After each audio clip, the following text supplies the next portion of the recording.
Yeah. In terms of your own personal game, just how are you feeling? Just your timing, your reads, all those. Yeah, it's getting better and better, and I think too, it's a big challenge mentally too, especially when you're 2 weeks in quarantine, and in Edmonton it's going to be a lot longer, even though it's setup is going to be better than it was here. It's not only the physical aspect of getting in shape and getting ready, it's the mental aspect too. And I had a meeting with Clark, and we talked after before last game, and these because it's weird to play even scrimmages. It's weird when it's it's obviously no fans in the stands, so but for like adrenaline purpose, and when it's a hockey game, you got 20,000, and it's loud, and it helps you to get going, and it helps you to for your body to realize it's a game coming up here, and you're not going to get that help come the start of in a couple of weeks here when we start the playing against Minnesota. It's going to be no fans and empty stands and empty arenas, so it's really important, the mental part too, to be able to get yourself going and not not depend and wait for the fans to kind of help you, which especially in Vancouver, they're doing a great job of helping you getting ready and get the adrenaline pumping. For you personally, you haven't been in a playoff before, and there's not really a lot of time to ease into a series like this with it being just a best of five. So how do you prepare for just that level of pressure and that level of immediacy? Well, me personally, I cannot wait.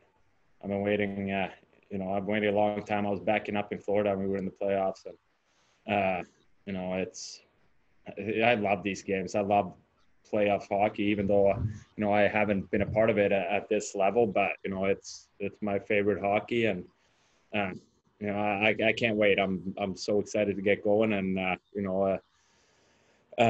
August 2nd can't come quick enough for me. Thank you. Thanks. Next up, Thomas Strantz. Jacob, I'm curious just to ask you about how different this environment is from what you've experienced in past training camps, where you're gearing up for one opponent, the stakes are really high. What's the competitive environment been like from your perspective in comparison with some of those fall camps maybe we're more familiar with? Well, I think the first couple of days were pretty much similar to our normal camp. It was really, really tough, and a lot of skating and a lot of shots. And but I think this whole kind of journey especially for European and Americans started with the quarantine for 2 weeks. It was everything, exactly what you're planning to, and it's not like you can you don't have 7 preseason games, and you don't have that like games to get ready. You don't have that many games to get ready at all, and you almost have to count these scrimmages as exhibition games. So it's different for sure, but it's the same for everybody. And I feel like that's going to level the playing field. And I can only speak for myself and my teammates and friends here on this team what we've been doing. And but it depends where you've been in the country and what country you've been in, and how much you traveled and how much stuff have been open because of COVID. And so it's every country, every state, and every province have had different restrictions. So it's for sure different, and nobody can really, nobody can prepare or out of experience, because it never have happened before. So it's more of a level playing field, I feel like, and with that's exciting for that's exciting for every team. I feel like every team has a chance to win, and that's us included. Jacob, I hate to ask a question like this over Zoom, but it's the world we live in. Obviously, we all know what you've been through, and you've talked a lot about how your teammates supported you after you lost your father. And during the hiatus, obviously, 2 more of your teammates suffered losses in their families, similar to what you did. How has the team responded to that, and how much has your response been colored by what you've been through this year? Good. Okay. Thanks, man. Next up, we have Ian McIntyre. Hey, Jacob. So it's good that you feel sharper now than you did at the start of camp. Do you feel though you still have a ways to go? before you? Always, yeah, always.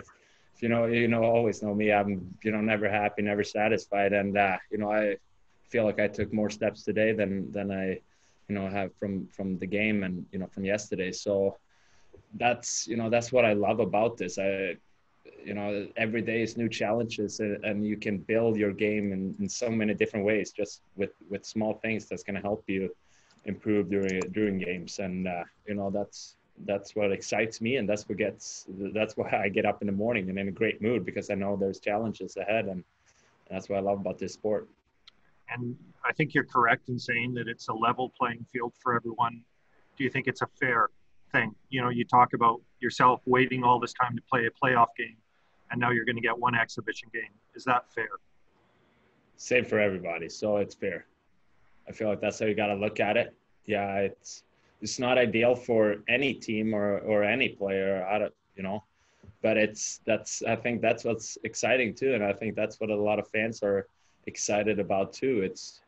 You can't like watch 82 games and kind of get a feel of everybody. Obviously, there's not going to be new teams. It's the same teams we played all year, but you never know about, that's why I feel like it's important to get chemistry between lines and, even early. It's been, it's been like a summer break. It's been, months off from hockey and from each other. So, it's the same for everybody, and it's a lot of uncertainty where everybody stands, but on working, on the working part and, cardio and strength and all that stuff, I think we're in a really good position to be able to get a good push in here.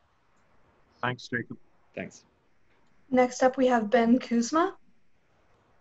Hey, Jacob, I would imagine everything right now is about where you are at with your game. You're a week away from your exhibition game against the Jets. When do you start to dial it in terms of looking at the Minnesota Wild, whether it's through video or tendencies? When do you cross that bridge? I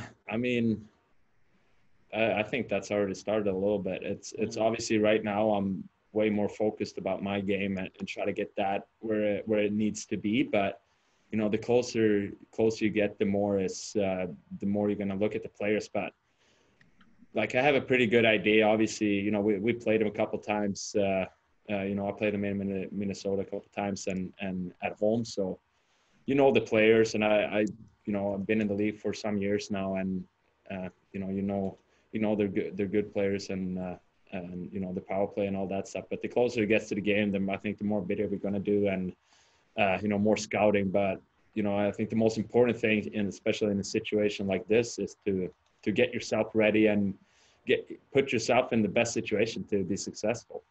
When you get to that point, Jacob, do you look at a guy like Fiala, who is so hot down the stretch, scoring for the Wild? Do you look at an individual player like that with his tendencies?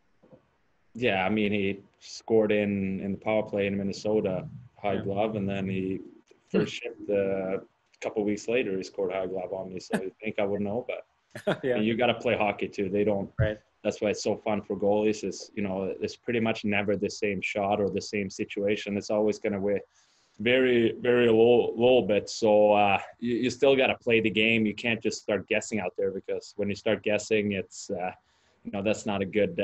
That's not going to work out well at least for me. I gotta, you gotta read the play, and obviously if they have, a pattern where they like to shoot, but at the same time, I gotta focus on my game and trust my ability to stop the puck, and with the help of my defensive forwards.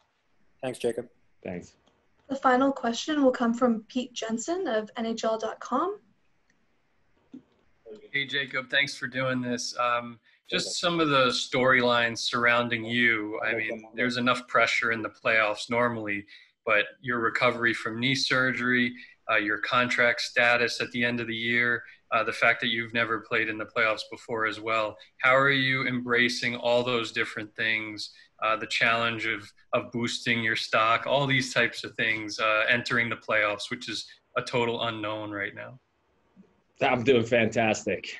I get to hang out and practice with a great group of guys every day. I'm healthy.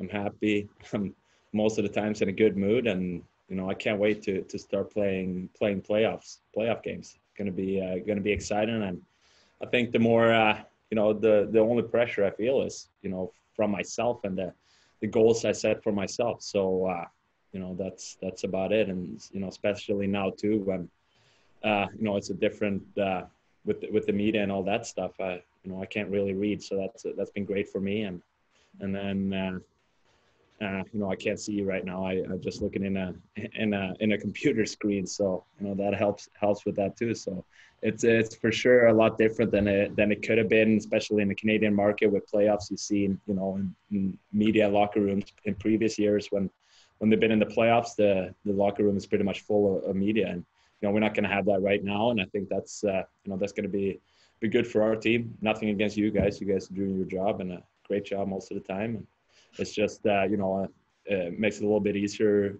for a lot of young players that never been in playoff games that plays for us.